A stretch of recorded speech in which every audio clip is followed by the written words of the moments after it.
হঠাৎ করেই বিয়েটা হয়ে গেল। আজকে যে আমার বিয়ে হবে সেটা আমি আজকে সকালেও ভাবিনি। কি থেকে কি হয়ে গেল নিজেও জানি না। সবচেয়ে অদ্ভুত ব্যাপার হলো, যার সাথে আমার বিয়েটা হয়েছে সেটা আর কেউ নয়, আমার ভাবি। আমার আপন বড় ভাইয়ের বউ, যাকে আজকে সকালেও আমি ভাবি বলে ডেকেছি, কিন্তু এখন আমার বউ। এখন দাঁড়িয়ে আছি বাসার ছাদের ওপর, আর ভাবি মানে আমার বউ বাসার ঘরে অপেক্ষা করছে আমার জন্য। কিছু বুঝতেছেন না তো? চলেন পুরো বিষয়টা আপনাদের বুঝিয়ে বলি। আজ থেকে প্রায় 1 বছর আগে ভাবি আর ভাইয়ার বিয়ে হয়। খুব সুন্দর দিন যাচ্ছিল। ভাইয়া ইটালি থাকতো, আমি আব্বু আম্মু বাড়িতে থাকতাম। আমি তখন অনার্স 3য় বর্ষের স্টুডেন্ট ছিলাম। ভাইয়া আর আমার সম্পর্ক ছিল বন্ধুত্বের মতো, দুজনেই খুব ক্লোজ ছিলাম। বাবার একটা দোকান ছিল, ভাইয়া ইটালি যাওয়ার পর বিক্রি করে দিয়েছে, কারণ ভাইয়ার নিষেধ ছিল বাবা যেন আর কোনো কাজ না করে। এভাবেই আমাদের দিন যাচ্ছিল। আমিও বন্ধু বান্ধব, পড়ালেখা, আড্ডা এইসব নিয়ে অসাধারণ লাইফ কাটাচ্ছিলাম। একটা ঝড় এসে আমাদের এই সুখী লাইফটাকে তছনছ করে দিয়েছে। ভাইয়া বিদেশ থেকে বাড়িতে আসলো। আমরা ভাইয়ার জন্য মেয়ে দেখতে শুরু করলাম। যদিও ভাইয়া বিয়ের জন্য রেডি ছিল না, তবুও আব্বু আম্মুর জোরাজোরিতে রাজি হয়ে গেল। অনেকগুলো মেয়ে দেখার পর একটা মেয়েকে ভাইয়ার জন্য পছন্দ করি। মেয়েটা দেখতে অসাধারণ, প্রথম দেখায় যে কারোর পছন্দ হয়ে যাবে। ভাইয়ার ক্ষেত্রেও ব্যতিক্রম কিছু হয়নি। ভাইয়াও মেয়েটাকে পছন্দ করে ফেললো। মেয়েটা আমার সাথেই পড়তো, অর্থাৎ অনার্স 3য় বর্ষে, শুধু ক্যাম্পাসটা ভিন্ন ছিল। নাম হচ্ছে অবন্তী। দুই ফ্যামিলির সম্মতিতে মহা ধুমধামে বিয়েটা হয়ে গেল। ভাইয়া আর ভাবির আন্ডারস্ট্যান্ডিংটা ছিল অসাধারণ। দুইজন দুজনকে অল্প দিনেই অনেক ভালোবেসে ফেললো, সেটা ওনার হাবভাব দেখলেই বোঝা যায়। বিয়ের পরে ভাইয়া ভাবিকে নিয়ে অনেক ঘোরাঘুরি করলো। আমিও ভাবির সাথে অনেক মস্করা করতাম। ভাবি সব ক্লোজ ভাবেই নিত। ভাবিও অল্প দিনে আব্বু আম্মুর মন জয় করে নিল। আম্মু নিজের হাতে ভাবির মাথায় তেল দিয়ে দেয়, রান্না শেখায়। আব্বু আর আম্মু ভাবিকে কখনো ছেলের বউ হিসাবে দেখেনি, নিজের মেয়ের মতোই দেখেছে। ভাবি আব্বু আম্মুকে নিজের বাবা মায়ের মতোই সেবা যত্ন করতো, সবকিছুতেই হেল্প করতো। ভাবি বাসায় আসার পর থেকে যেন বাসাটা অন্যরকম হয়ে গেল। খুব সুন্দরভাবে আমাদের দিন যাচ্ছিল। বিয়ের 2 মাস পর ভাইয়ার ছুটি শেষ, তাই আবারও ইটালি চলে যেতে হবে। যদিও ভাইয়ার যাওয়ার মতো কোনো মন মানসিকতা ছিল না, কারণ নতুন বিয়ে করেছে, আরো কিছুদিন থাকার ইচ্ছা ছিল। বাট নিজের ক্যারিয়ার, ফ্যামিলির কথা চিন্তা করে ভাইয়া আবারও ইটালি চলে গেল। ভাইয়া চলে যাওয়ার প্রতিদিনই আমাদের সবার সাথে কথা হতো। আমি এটা ওটা বলে ভাইয়াকে খেপাতাম। এভাবে কিছুদিন চলে গেল। একদিন আমি কলেজ থেকে বাসায় আসছি, এমন সময় একটা বিদেশি নাম্বার থেকে কল আসে।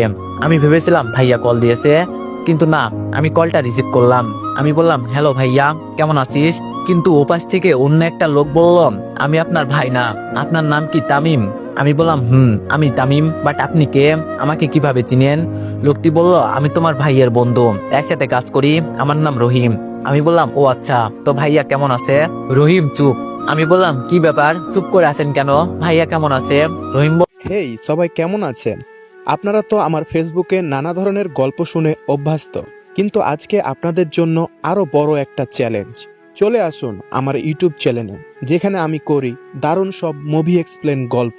এখানকার গল্পগুলো শুধু মজার না, অনেক ইন্টারেস্টিং, অনেক রহস্যে ভরা, আর আপনাদের জন্যই বানানো। তাই দেরি নয়, লিংকে ক্লিক করে আমার ইউটিউব চ্যানেলে ঢুকে গল্পগুলো দেখে আসেন। ভালো লাগলে সাবস্ক্রাইব করে পাশে থাকবেন। আর প্লিজ ভিডিওগুলো কেমন লাগলো কমেন্টে জানাতে ভুলবেন না। আপনাদের কমেন্টেই আমাকে আরো ভালো গল্প বানাতে সাহায্য করে।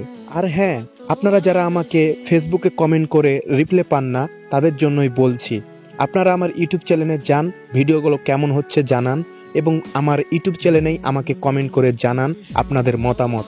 আমি আমার ইউটিউব চ্যানেলে সকলকেই রিপ্লাই দিব। তাই দেরি না করে চলো তাহলে দেখা হবে ইউটিউবে। বলল, তোমার ভাই? আমি বললাম, আমার ভাই? কি কি হয়েছে ভাইয়ার? রহিম বলল, তোমার ভাই আর বেঁচে নেই। কথাটা শোনার সাথে সাথে আমার পায়ের নিচ থেকে মাটি সরে যেতে লাগলো। আমি নিজেকে আর সামলাতে না পেরে মাটিতে বসে পড়ি। চোখ দুটো ঝাপসা হয়ে আসলো। আমি কাঁদতে কাঁদতে বললাম, কি বলছেন? এটা হতে পারে না। আমি সকালেও ভাইয়ার সাথে কথা বলেছি। রহিম বললাম, ঠিকই বলছি। কিছুক্ষণ আগে তোমার ভাই ডিউটিতে যাচ্ছিল। প্রতিদিন আমি আর তোমার ভাই একসাথে কাজে যেতাম, কিন্তু আজকে আমার শিফট সকালে ছিল আর তোমার ভাইয়ের রাতে। একটু আগে বাস উল্টে তোমার ভাই সহ ওই কোম্পানির প্রায় 13 জন মারা যায়। বাকিদের অবস্থাও খুব ভালো না। আমি বললাম, না, আমার বিশ্বাস হয় না, আপনি ভালো করে দেখেন, আমার ভাইয়ার কিছু হয়নি। রহিম বললাম, 2 দিনের মধ্যে লাশ দেশে পাঠিয়ে দেওয়া হবে। এ কথা বলেই রহিম ভাই কলটা কেটে দিল। আমি যেন পাথর হয়ে গেলাম, মুখ দিয়ে কোনো কথা আসছে না। আমি আব্বু আম্মুকে কি জবাব দিব, কি বলে বুঝাবো ভাবিকে? মাত্র 2 মাস পরে বিধবা হয়ে গেছে, এটা শুনলে ভাবির কি অবস্থা হবে? আব্বু আম্মুকে যদি বলি তোমাদের বড় সন্তান আর নেই, কি হবে ওনাদের? না, আমি আর কিছু ভাবতে পারছি না, মাথাটা ঘুরতেছে। তাড়াতাড়ি বাসায় যাই। একটা রিক্সা নিয়ে তাড়াতাড়ি বাসায় চলে গেলাম। কলিং বেল দেওয়ার একটু পর ভাবি এসে দরজা খুলে দিল। ভাবি বলল, কি ব্যাপার, আজকে আমার দুষ্ট দেবরটা এত তাড়াতাড়ি বাসায় চলে আসছে কেন? নিশ্চয়ই কলেজ ফাঁকি দিয়েছে। ভাবির কথা শুনে আমার ভিতরটা আবারও মোচড় দিয়ে উঠলো। আমি কোনো কথা না বলে নিজের রুমে চলে গেলাম। দরজা লাগিয়ে দিয়ে ওয়াশরুমে চলে গেলাম। পানি ছেড়ে দিয়ে ইচ্ছা মতো কাটতে লাগলাম। অনেকক্ষণ পর বের হলাম। ভাবি আমার রুমে দরজায় টোকা দিতে লাগলো।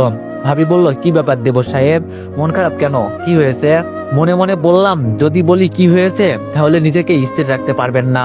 ভাবি যেন কিছু না বোঝে, সেজন্য বললাম, কিছু না ভাবি। ভাবি বলল, না না, কিছু তো একটা হয়েছে, চোখ মুখ লাল কেন? আমি বললাম তো ভাবি কিছু হয়নি। ভাবি বলল, আচ্ছা খেতে চলো, আব্বু আম্মু বসে আছে। আমি বললাম, আপনারা খেয়ে নেন, আমি খাবো না। ভাবি কিছু একটা বলতে চেয়েছিল, কিন্তু আমি তাড়াতাড়ি বাসা থেকে বেরিয়ে গেলাম। যেখানেই যাই ভাইয়ার স্মৃতিগুলো মনে পড়তে লাগলো। মনে হচ্ছে ভাইয়া আমার পাশে গল্প করতেছে। নিজেকে কোনোভাবেই সান্ত্বনা দিতে পারতেছি না। রাতের বেলা রুমে বসে বসে ভাইয়া ছবিগুলো দেখতেছি আর চোখ দিয়ে পানি ধরতেছে। এমন সময় আম্মু আমার রুমে আসলো। আম্মু বলল, কিরে কি করিস? আমি বললাম, কিছু না। আম্মু বলল, কাঁদতেছিস কেন? আমি বললাম, কই না, মনে হয় চোখে কিছু একটা পড়েছে। আম্মু বলল, মিথ্যা বলবি না, তোর হাতে কার ছবি? আম্মু ছবিগুলো আমার হাত থেকে নিয়ে দেখে আমার আর ভাইয়ার ছবি। তারপর বলে, আম্মু বলল, ভাইয়ার কথা মনে করে কাঁদতেছিস? আমি আর নিজেকে কন্ট্রোল করতে না পেরে আম্মুকে জড়িয়ে ধরে কাঁদতে শুরু করলাম। আম্মু বলল, এই হঠাৎ করে তোর আবার কি হলো? আমি বললাম, কিছু না, ভাইয়াকে খুব মিস করতেছি। আম্মু বলল, পাগল একটা, ওরে কল দিয়ে কথা বল। ও আচ্ছা, ভালো কথা। সকাল থেকে তোর ভাইয়া কল দেয়নি, অবন্তী নাকি কল দিয়েছিল, বারবার মোবাইল অফ পাচ্ছে, তুই একটু দেখতো। আমি হ্যাঁ চোখ মাথা নাড়ালাম। তারপর আম্মু রুম থেকে চলে গেল। আমি আবারও ছবিগুলো দেখতে লাগলাম। এভাবে 2 দিন চলে গেল। আম্মু আব্বু ভাবি সবাই অনেক টেনশন করতেছে, ভাইয়ার কোনো খবর নাই। আমি জেনেও ওনাদের কিছু বলতে পারছি না। পরের দিন একটা অচেনা নাম্বার থেকে কল আসে। আমি বললাম, হ্যালো। লোকটি বলল, আপনার নাম কি তামিম? আমি বললাম, জি। আপনি কে? লোকটি বলল, আমি কাস্টম থেকে বলতেছি, আপনার ভাইয়ের লাশ এসেছে, এসে নিয়ে যান। আমি আর কোনো কিছু না বলে দৌড় দিলাম। একটা গাড়ি নিয়ে তাড়াতাড়ি এয়ারপোর্টে গেলাম। দেখলাম অনেকগুলো লাশকে একসাথে শুয়ে রাখছে। দেখেই ভিতরটা কেঁদে উঠলো। তারপর কয়েকজন পুলিশ লাশগুলোকে পোস্টমর্টেম করার জন্য লাশবাহী গাড়িতে উঠিয়ে হাসপাতালে নিয়ে গেল। অনেক রিকোয়েস্ট করার পরও ওরা আমার একটা কথাও শুনলো না। পুলিশের পিছে পিছে হাসপাতালে গেলাম। অনেকক্ষণ ধরে হাসপাতালে বসে আছি। চারপাশে অন্যান্য লোকগুলো কেঁদেই যাচ্ছে। আমার চোখ দিয়েও পানি ধরতেছে। এখনো বিশ্বাস হচ্ছে না যে আমার ভাই আর বেঁচে নেই। তারপর প্রত্যেকটা লাশ তাদের আত্মীয়দের নিকট দিয়ে দেওয়া হলো।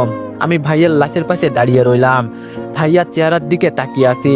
দেখে মনে হচ্ছে আমার ভাইটা এখনো হাসতেছে, কিছুই হয়নি, কি সুন্দর করে ঘুমাচ্ছে আমার ভাই। আমি ভাইয়ার দিকে তাকিয়ে কাঁদতেছি। এমন সময় কেউ একজন কাঁধের উপর হাত রাখলো। ঝাপসা চোখে তাকিয়ে দেখি একজন ডাক্তার। ডাক্তার বলল, লাশ বেশিক্ষণ উপরে রাখা ঠিক হবে না, মেডিসিন দেওয়া ওনাদের শরীরে, যত তাড়াতাড়ি সম্ভব দাফনের ব্যবস্থা করেন। আমি আর কিছু বললাম না। হাসপাতাল থেকে একটা অ্যাম্বুলেন্স নিয়ে ভাইয়ার লাশটা উঠালাম। গাড়ি তার আপন মনে চলতেছে। আমি আব্বু আম্মু আর ভাবিকে কি জবাব দিব? তারপর অ্যাম্বুলেন্স আমাদের বাসার সামনে গিয়ে দাঁড়ালো। অ্যাম্বুলেন্সের আওয়াজ শুনে আব্বু আম্মু ভাবি সহ আশেপাশে সবাই বাইরে আসলো। আমাকে নামতে দেখে সবাই একটু অবাক হলো। আমি অ্যাম্বুলেন্সের পিছনের দরজা খুলে ভাইয়ার লাশটা বের করলাম। আম্মু আব্বু ভাবি সহ সবাই এগিয়ে আসলো। আব্বু বলল, কিরে অ্যাম্বুলেন্স কেন, আর এটা কার লাশ? আমি কোনো কথা না বলে ভাইয়ার মুখের উপর থাকা সাদা কাপড়টা সরিয়ে দিলাম। তারপরেই তো এভরিওয়ান, নেক্সট পার্টের জন্য সবাই 5000+ কপি লিঙ্ক করে দিও। আর হ্যাঁ, নিউ গল্প কেমন হয়েছে সবাই একটু কমেন্টে জানাবেন। আর যদি ভালো লেগে থাকে তাহলে সবাই একটা করে কমেন্ট করে দিয়েন। ধন্যবাদ। আমি আর কোনো কথা না বলে ভাইয়ার মুখের উপর থাকা সাদা কাপড়টা সরিয়ে দিলাম। ভাইয়াকে দেখে আম্মু একটা চিৎকার দিয়ে অজ্ঞান হয়ে যায়। বাবা এসে জড়িয়ে ধরে। ভাবি ঠাস করে বসে পড়ে। অযোধ্যারায় সবাই কান্না করতে থাকে। এরপর ভাইয়ার কাফন দাফন শেষ হয়। আমি আর বাবা অনেক সময় ভাইয়ার কবরের পাশে দাঁড়িয়েছিলাম। বাবা বাসায় আসতে চাইনি। এক সময় আমি জোর করেই বাসায় নিয়ে আসি। বাসায় আসার পর ভাবি আর আম্মু আমাকে জড়িয়ে ধরে অনেক কান্না করে। আমিও নিষেধ করিনি, আমি স্ট্রং ছিলাম, কারণ আমিও যদি ভেঙে পড়ি ফ্যামিলির কেউই হয়তো ভালো থাকবে না। সেই দিন থেকে আমাদের পরিবারের মুখের হাসিটা উড়ে গেল। ভাবি একদম স্তব্ধ হয়ে যায়। ভাইয়া মারা যাওয়ার পর ফ্যামিলিতে ক্রাইসিস শুরু হয়, কারণ আগে ভাইয়ার টাকা দিয়ে সব খরচ হতো। আব্বুর দোকানটাও বিক্রি করে দিছে, আর আব্বুর এখন যে অবস্থা তার দ্বারা কোনো কাজ করাও পসিবল না। বাধ্য হয়ে আমি নেমে গেলাম জীবন যুদ্ধে। অনার্সটা শেষ না করার কারণে ভালো কোনো চাকরি পাইনি, একটা প্রাইভেট কোম্পানিতে চাকরি নেই। আমার কাজ হচ্ছে বাজারে প্রত্যেকটা দোকানে গিয়ে কার কি মাল লাগবে সেটা লিখে এনে মালগুলো আবার পৌঁছে দেওয়া, যাকে বলা হয় এসআর। ভাইয়ার কথা খুব মনে পড়তো, কষ্ট করে ভাইয়া টাকা ইনকাম করতো, এখন হাড়ে হাড়ে টের পাচ্ছি। বেতন ছিল কম, মাত্র 8,000 টাকা, যেটা দিয়ে ফ্যামিলি কোনো মতে চললেও আব্বা আম্মুর মেডিসিন কিনা প্রায় অসম্ভব। তাই বন্ধুদের বলে কয়েকটা টিফিনি নিয়ে নিলাম। সকাল 6টা থেকে রাত 11টা পর্যন্ত এই যুদ্ধ চলতে থাকে। নিজের পড়ালেখা প্রায় শেষ করেই দিলাম, কিন্তু ভাবিরটা কন্টিনিউ রাখলাম। এর মাঝে ভাবির বাবা মা অনেকবার এসেছে আমাদের বাসায় ভাবিকে নিয়ে যাওয়ার জন্য, কিন্তু আব্বু ওনার হাত ধরে অনেক রিকোয়েস্ট করে ভাবিকে রেখে দেয়। ভাবিকে এত ভালোবাসতো যে অন্য কারোর ঘরে পাঠানোর চিন্তাও আব্বু আম্মু করতো না। সেদিন আমি কাজ শেষ করে টিফিনি করিয়ে বাসায় আসলাম, রুমে গিয়ে চেঞ্জ করে নিলাম। তখন বাবা আমার রুমে আসলো। আমি বললাম, আরে আব্বু আসো, ভিতরে আসো। বাবা বলল, আমার পাশে বস। আমি গিয়ে বাবার পাশে বসলাম। বাবা আমার হাত ধরে বলল, তোর খুব কষ্ট হচ্ছে রে। আমি বললাম, আরে ধুর, এগুলো কি বলো। বাবা বলল, তোর জন্য আমরা কিছুই করতে পারিনি, তুই আমাদের মাফ করে দিস। আমি বললাম, আব্বু তুমি কি পাগল হইছো, এগুলো কি বলো। আমার ফ্যামিলি আমি না দেখলে কে দেখবে, আর আমার কোনো কষ্ট হচ্ছে না। বাবা বলল, অবন্তীর বাবা আসছিল। আমি বললাম, কি বললো। বাবা বলল, ওরে নিয়ে যেতে চাই, এভাবে নাকি দিন যায় না। আমি বললাম, তুমি কি বললে। বাবা বলল, আমি তো বলে দিয়েছি আমি আমার মেয়েকে জীবনও দিব না। আমি বললাম, ও আচ্ছা। বাবা বলল, বিয়াই যদি আবার আসে। আমি বললাম, আসবে না, টেনশন করার দরকার নেই। বাবা করুণ সুরে বলল, তোর কাছে কিছু টাকা হবে। আমি বললাম, এভাবে কেন বলছো, কত টাকা লাগবে সেটা বলো। বাবা বলল, অবন্তীর বই নাই, বই কিনতে হবে তাই। আমি মানিব্যাগ চেক করে দেখলাম মাত্র 576 টাকা আছে, যেটা আমার পুরো মাসের পকেট ও যাতায়াত খরচ। এটা যদি দিয়ে দিই তাহলে পুরো মাস পায়ে হেঁটে কাজ করতে হবে। তোর এত কিছু চিন্তা করে লাভ নেই। পুরো টাকাটা বাবার হাতে দিয়ে দিলাম। বাবা টাকা হাতে নিয়ে চোখ মুছতে মুছতে নিজের রুমে চলে গেল। পরের দিন তাড়াতাড়ি ঘুম থেকে উঠলাম, কেননা আমাকে পায়ে হেঁটে যেতে হবে, গাড়ি ভাড়া নেই। তাই তাড়াতাড়ি উঠে রওনা দিলাম। তারপরও অফিস পর্যন্ত যেতে 20 মিনিট দেরি হয়ে যায়। বস ইচ্ছে মতো ঝাড়ি দিল। তারপর গতকালকে যে মালগুলো রিসিট কেটে নিয়ে আনছি সেগুলো দোকানে নিয়ে যাওয়ার জন্য একটা কভার ভ্যান নিয়ে রওনা দিলাম। অন্য একজন ভ্যান চালাচ্ছে, আমি পেছন দিক থেকে ধাক্কা দিয়ে নিয়ে যাচ্ছি, হাতে অনেকগুলো মালের স্যাম্বল। একটা দোকানে মাল দিয়ে আসার পথে ভাবিকে দেখলাম অনেকগুলো মেয়ের সাথে, মনে হয় ক্লাস শেষ করে বাসায় যাচ্ছে। ভাবির চোখ দেখেই চিনে ফেললাম যে এটা ভাবি হবে। আমি তখন ভ্যান ঠেলতেছি, ভাবি আমার দিকে অবাক দৃষ্টিতে তাকিয়ে আছে। আমি ওনার চোখে স্পষ্ট পানি দেখলাম। আমি ভাবিকে দেখেও না দেখার ভান করে চলে গেলাম। এভাবেই আমাদের দিন যাচ্ছে। বাস্তবতা যে কি জিনিস হারে হারে টের পাচ্ছি। আজকে শুক্রবার, চাকরি টিউশনি সবকিছুই বন্ধ, তাই ঘুমিয়ে আসি। অনেকদিন ধরে ঠিক মতো ঘুমাতে পারি না। ভাবি আমার রুমে আসলো। ভাবি বলল, তামিম, এই তামিম। আমি বললাম, আরে ভাবি আপনি কখন আসলেন। ভাবি বলল, এই তো একটু আগে, অনেক বেলা হয়েছে, এইবার ঘুম থেকে ওঠো। আমি বললাম, উঠতেছি। আসলে শরীরটা কেমন যেন ব্যথা করতেছে, তাই ঘুমটা একটু বেশি হলো। ভাবি বলল, তোমার খুব কষ্ট হচ্ছে তাই না। আমি বললাম, আরে ধুর, এগুলো কি বলেন, আমি তো সুন্দর লাইফ কাটাচ্ছি, কোনো প্রবলেম হচ্ছে না। ভাবি বলল, আমি দেখেছি কেমন সুন্দর লাইফ কাটাচ্ছ। আমি বললাম, আচ্ছা আপনার পড়ালেখার কি অবস্থা। কথা ঘুরিয়ে নিলাম। ভাবি বলল, মোটামুটি। তুমি আর পড়বে না। আমি বললাম, দেখি কি করা যায়, কলেজে যাওয়ার মতো তো সময় নাই, পরীক্ষাটা দিব, যদি কপালে পাশ লেখা থাকে তাহলে তো আলহামদুলিল্লাহ। ভাবি বলল, আসো খেয়ে নাও। আমি বললাম, আপনি যান, আমি ফ্রেশ হয়ে আসতেছি। তারপর ভাবি চলে গেল। আমি ফ্রেশ হয়ে নাস্তা করে নিলাম। এভাবেই আমাদের দিন যাচ্ছিল। এমন একটা লাইফ কাটাচ্ছিলাম যেটাতে নিজের স্বাধীনতা বলতে কিছুই নাই। পরিবারের দিকে তাকিয়ে হাসি মুখে সব ত্যাগ করতে হয়। একদিন খেয়াল করে দেখলাম মায়ের শাড়িগুলো সব পুরাতন হয়ে গেছে। ভাবিও প্রতিদিন একটা ড্রেস গায়ে দিয়ে কলেজে যায়। বাবারও পাঞ্জাবিগুলোতে ময়লা জমে গেছে। ভাবির মোবাইলটা হাত থেকে পড়ে ভেঙে যায়। এরপর আর মোবাইল নেয়নি। তারপর লজ্জায় আর আমাদের কাউকে বলেও নি। সবকিছু মিলিয়ে সবারই অবস্থা খারাপ। নিজের শখের জিনিসগুলো বিক্রি করে দিলাম। আমার কম্পিউটার, গিটার, হাতের ঘড়ি এবং শখের মোবাইলটাও বিক্রি করে দিলাম সবার অজান্তে। তারপর আব্বু আম্মু আর ভাবিকে নিয়ে শপিং এ গেলাম। আব্বুর জন্য কয়েকটা লুঙ্গি, পাঞ্জাবি আর গেঞ্জি দিলাম।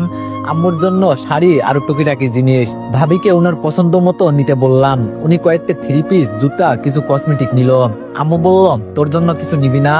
আমি একটা মুচকে হাসি দিয়ে বললাম, না, আমার সব আছে। তারপর উনাদের বাইরে দাঁড় করিয়ে রেখে আমি একটা মোবাইলের দোকানে গেলাম। আমার জন্য একটা নর্মাল মোবাইল নিলাম আর ভাবির জন্য একটা স্মার্টফোন। তারপর উনাদের নিয়ে বাসায় চলে আসলাম। রাতের বেলা সবাই আমার রুমে আসলো। আমি বললাম, কি ব্যাপার সবাই একসাথে? আম্মু বলল, কেন আসতে পারি না? আমি বললাম, আরে আজব, না পারার কি আছে, আসো। সবাই এসে বসলো। আমি ব্যাগ থেকে ভাবির জন্য কেনা মোবাইলটা ভাবির হাতে দিলাম। ভাবি বলল, এটা কি? আমি বললাম, মোবাইল আপনার জন্য নিলাম। ভাবি বলল, আমার তো এখন মোবাইলের কোনো দরকার নেই, টাকা নষ্ট করলে কেন? বাবা বলল, সত্যি করে বলতো, তুই টাকা কোথায় পেলি? আমি বললাম, আমার কাছে জমানো ছিল। আম্মু বলল, মিথ্যা বলছিস কেন, সত্যি করে বল, টাকা কোথায় পাইছিস? আমি মাথা নিচু করে বললাম, কম্পিউটার, গিটার আর মোবাইলটা বিক্রি করে দিয়েছি। বাবা বলল, কেন, তোরে এগুলো বিক্রি করতে কে বলছে? আমি বললাম, তোমাদের সবার কাপড় চোপড় গুলো পুরাতন হয়ে গেছে, দেখতেই তো খারাপ লাগছে, সেজন্য। ভাবি বলল, তাই বলে এগুলো বিক্রি করে দিবে? আমি বললাম, আরে কোনো সমস্যা নাই, আমি এখন কম্পিউটার চালানোর মতো সময় পাই না, আর গিটার তো বিলাসিতা ছাড়া কিছুই না, এগুলো একটারও আমার দরকার নেই। ভাবি বলল, মোবাইল কেন বিক্রি করলে? আমি বললাম, এত দামি মোবাইলে কাজ নেই এখন, সারাদিন কাজে থাকি, মোবাইল চালানোর সময় কই, আর মোবাইলের প্রতি এত শখ নাই, একটা নরমাল হলেই চলবে। কেউ আর কিছু বললো না, নির্বাক হয়ে আমার দিকে তাকিয়ে রইল। সবার চোখে যে পানি চলে আসছে সেটা আমি ভালো করেই দেখছি। কিছুদিন পর আমি শুয়ে আসি, সকাল 10টার মতো বাজে। সোফার রুমে চিল্লাচিল্লি শুনে তাড়াতাড়ি সেখানে গেলাম। গিয়ে দেখি ভাবির বাবা মা আসছে। আমি গিয়ে সালাম দিলাম, কৌশল বিনিময় করে বাজারে গেলাম বাজার আনতে, কারণ মেহমান আসছে, ভালো মন্দ কিছু না হলে খারাপ দেখা যায়। আমি বাজার থেকে কিছু বাজার করে নিয়ে আসলাম, তারপর রান্নাঘরে দিয়ে আসলাম। ভাবি আর মা রান্না করতেছে। আমি গিয়ে ওনাদের সাথে কিছুক্ষণ গল্প করলাম। দুপুরবেলা খাওয়া দাওয়া করে সবাই সুপার রুমে গিয়ে বসলাম। আমি বসিনি, আব্বু আম্মু আর ভাবির মা বাবা সবাই বসেছে, মনে হয় কিছু বলবে। ভাবি দরজার পাশে ঘোমটা দিয়ে দাঁড়িয়ে আছে। কিছুক্ষণ পরই ভাবির আব্বু মানে আঙ্কেল বলল, দেখেন বিআই সাহেব, যে জন্য আমরা আসছিলাম। বাবা বলল, জি বিআই বলুন। আঙ্কেল বলল, আমার মেয়েটার বয়স খুব একটা বেশি না, এই বয়সে সে বিধবা হয়ে যাবে কল্পনাও করিনি। যাই হোক, আল্লাহর যা পছন্দ হয়েছে তাই করেছে। আমার মেয়েটার মাত্র 2 মাস জামাইয়ের সাথে ছিল, তারপর কি হলো সেটা তো জানিনি। এখন কথা হচ্ছে, ওর তো একটা ভবিষ্যৎ আছে, এভাবে তো আর জীবন চলবে না। বাবা বলল, তো এখন কি করতে পারি? আঙ্কেল বলল, আপনাদের কিছু করতে হবে না, আমাদের মেয়েকে আমরা নিয়ে যাব, ওর অন্য জায়গায় বিয়ে দিয়ে দিব, এভাবে থাকলে তো আর হবে না। বাবা বলল, না বিয়াই, এটা করবেন না, আমার মেয়েকে আমার কাছ থেকে নিয়ে যাবেন না। আঙ্কেল বলল, দেখেন, আবেগ দিয়ে তো আর জীবন চলে না, বাস্তবতা মেনে নিতে হবে। এটা ঠিক যে আমার মেয়ের কপাল অনেক ভালো, আপনাদের মতো শ্বশুর শাশুড়ি পেয়েছে। খুব কম মেয়েই এইরকম শ্বশুর শাশুড়ি পেয়ে থাকে, কিন্তু আপনারা তো আর ওর কিছু করতে পারবেন না। ওকে আপনাদের সাথে জীবন কাটাতে পারবে? আপনাদেরও তো বয়স হয়েছে, মরতে তো হবেই। আপনাদের কিছু হয়ে গেলে আমার মেয়েটার কি হবে? ভাবি নির্বাক দর্শকের মতো দাঁড়িয়ে আছে, না পারছে বাবার পক্ষে কিছু বলতে, না পারছে শ্বশুরের পক্ষে কিছু বলতে। বাবা বলল, কিন্তু এখানে তো ওর কোনো সমস্যা হচ্ছে না, সব ঠিকঠাক মতোই আছে। আঙ্কেল বলল, সব ঠিক আছে, বাট স্বামী তো নাই। একটা মেয়ে কি এভাবে লাইফ কাটাতে পারে? আপনি বলুন, আপনার মেয়ে হলে আপনি কি করতেন? বাবা মাথা নিচু করে বসে আছে। আঙ্কেল বলল, আমি জানি আপনি অবন্তীকে অনেক ভালোবাসেন, নিজের মেয়ের মতোই দেখেন, কিন্তু অবন্তীকে আমরা আর এখানে থাকতে দিতে পারি না, অন্তত পক্ষে ওর বাবা হিসাবে কখনোই না। বাবা বলল, আমার মেয়ে আমার কাছেই থাকবে, আমি আমার মেয়েকে যেতে দিব না। আঙ্কেল বলল, আপনি এসব কি বলছেন? বাবা বলল, আমার এক ছেলে হয়তো আমাদের ছেড়ে চলে গেছে, কিন্তু আরেকজন তো আছে। আপনি না অবন্তীকে বাইরে বিয়ে দিতে চেয়েছেন, বাইরে দেওয়ার দরকার নেই, আমার ছোট ছেলের কাছেই ওর বিয়ে দিব। এবার তো আর বলতে পারবেন না যে আপনার মেয়ে বিধবা, ও স্বামী নাই, এগুলো তো আর বলতে পারবেন না। আমি বাবার কথা শুনে চোখ বড় বড় করে ওনার দিকে তাকালাম। এটা কেমনে হয়? এখনো আমি অবন্তীকে ভাবি বলে ডাকি, আর সে নাকি আমার, না, এটা কিছুতেই সম্ভব না। আমার মাথা ঘুরতেছে। হঠাৎ করে বাবা আমার 2 হাত চেপে ধরে বলল, প্লিজ বাবা, তুই না করিস না, তুই অবন্তীকে বিয়ে কর, আমার মেয়েকে আমার কাছে থাকতে দে, প্লিজ বাবা, আমার অনুরোধটা রাখ, না হলে আমি যে মরেও শান্তি পাবো না। বাবার কথা শুনে আমি কি বলবো কিছুই বুঝতেছি না। আম্মু করুণ দৃষ্টিতে আমার দিকে তাকিয়ে আছে। আম্মু বলল, তামিম, বাবা আমার, প্লিজ না করিস না। আমি বাবার হাত ধরে চোখ মাথা নাড়ালাম। ভাবির দিকে তাকিয়ে দেখি উনি চোখ মুছতে মুছতে রুমে চলে গেল। ভাবির আব্বু বলল, বিয়াই, আপনি মানুষ না ফেরেশতা। একটা মানুষ এত ভালো হয় কেমনে?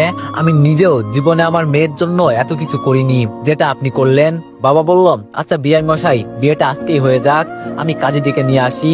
আঙ্কেল বলল, আচ্ছা ঠিক আছে, আমি আমার ছেলেকে আর ছেলের বউকে আসতে বলি, আর অবন্তীকে বাইরে নিয়ে গিয়ে সাজিয়ে আনার জন্য বলবো। বাবা বলল, আচ্ছা আমি বাজারে গেলাম। কোন রকম অনুষ্ঠান ছাড়াই বিয়েটা হয়ে গেল। ভাবিকে আজকে একটু অন্যরকম সুন্দর লাগছে, প্রথম বিয়ের চেয়েও বেশি। শুধু একটা জিনিসের অভাব, সেটা হচ্ছে মুখের হাসি। ভাইয়ার সাথে যখন বিয়ে হয়েছিল তখন ভাবির মুখে খুব সুন্দর হাসি ছিল, আজকে সব আছে সেটাই নেই। হয়তো এমন কিছু হয়ে যাবে কল্পনাও করিনি। তারপর তো এভরিওয়ান, নেক্সট পার্টের জন্য সবাই একটু বেশি বেশি লাইক আর কমেন্ট করে দিও। ধন্যবাদ।